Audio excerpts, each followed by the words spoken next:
this video, it just popped into my head. Probably something should give more time to. For this video, I thought I might do something that just popped into my head. I'm probably not giving it justice. I need to put more time into it to think what the answer would be. But it's a question, I don't really know what the answer is. And so I'm going to try to explain something that I don't even know the reason for myself, which is, why do I dress? I know some people start later in life. They say, you might ask someone, well, when I was in my 20s or whatever. For me, for as long as I can remember, even when I was a little boy, I had this fascination with women's lingerie. I know you see me, I'm always in lingerie. I've worn a dress a time or two. I think I have one now. I might wear it sometime. I think I have some videos with dresses, not very many. But I was always fascinated with women's lingerie, even when I was a little boy. Just the words themselves, when I'd hear the words, it would be an exciting experience. And not in the way you might think, because I was too young to know anything about those type of things. I think I've mentioned this before, which I say all the time, but I have no idea what drew me to it. I don't know. I wonder about it sometimes. I've talked with other cross-dressers about it. Could it be something, from a very early age, something that happened, something that triggered, or even maybe before that, something even before you're born, I don't know, some physical thing, some chemical thing, I don't know.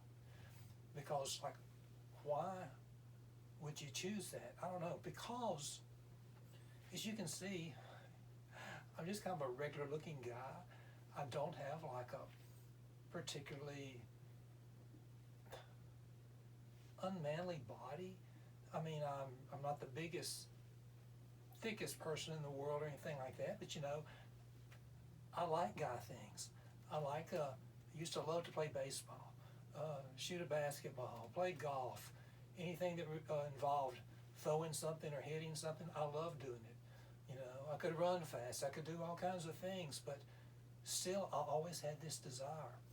I would sneak things on, older sister's things, mom's things. When I get the opportunity, it wasn't a constant thing, but it would always be in the back of my mind, and I was interested in it, and I was curious about it.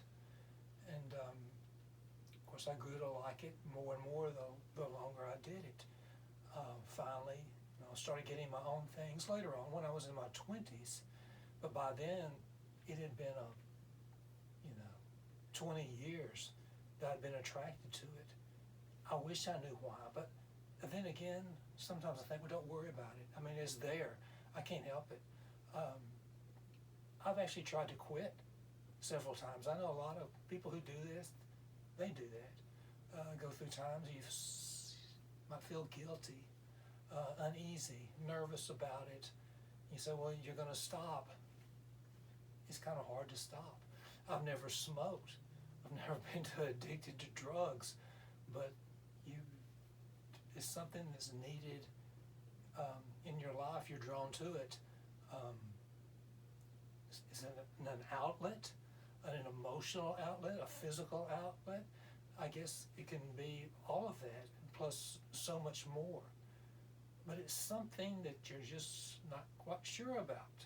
And I've heard others on YouTube. I don't watch that many cross-dressers. I do a few, and some of those have said the same thing. Why we do it, I don't know. I'm not going to say particularly, I know why, this is why I do this, but I just do it. I quit one time. I know I've told all these stories before, but maybe put them all together here. I quit one time for about 9, almost 10 years. And this was when I was older. And got rid of the stuff, which, of course, I think they call it purging. So many of us had done that over the years. Oh, you get your wardrobe, you build it up, and after a while you feel guilty or whatever, you feel like you're doing wrong, and you get rid of it. You say, I'm not going to do it anymore. the feeling comes back. And again, you do it, you get a new wardrobe. You might do it again. Some people do it many times. It's quite expensive doing that. And in a way, if you want to quit, I'm not saying you shouldn't, whatever. Each person is each person. We deal with things in our own way. But I've just kind of got to the point to say, it's going to go, this urge, if that's even what you call it, urge, it's almost like it's part of me. Is that an urge? It's gonna be here always. When I was younger, I used to wonder, what's it gonna be like 40 years from now? When I get older, when I get middle aged, what am I gonna feel like? What am I gonna think about on everything? And I found out, hey, pretty much you're not quite as immature, but you pretty much feel the same way. You're the same person you were many, many years ago as you are now. Only you're older. You might look a little different, but it's not like you can't grow and change. But if you're kind of comfortable with yourself when you're young, you kind of don't want to change too much. And I'm just not talking about the dressing, I'm talking about anything. But we are who we are, and it's for better or for worse. I mean, there's some things that people are that really are, hey, you'd be a lot better getting rid of that. Am I the same way? I don't know. I've often said that dressing is my best friend and my worst enemy over the years. He's kind of a friend right now. Not much of an enemy. But, who knows? But just to let people know, I enjoy doing this. Obviously, I enjoy making videos about it. Is that a need that I have to share, or it's a part of me I want to share with others? And I do it this way rather than, I don't go out like this. I don't go out to clubs or anything like that. I don't meet people. It's just kind of a private thing, except for as private as YouTube is, and maybe other places where you might see my picture. I know there's just some mixed up nothing, but in my head when I think about this, it's just a mixed up nothing. It's like the great questions of life. It's always this big circle and we end up back at the same place because we really don't know. We just do. We are.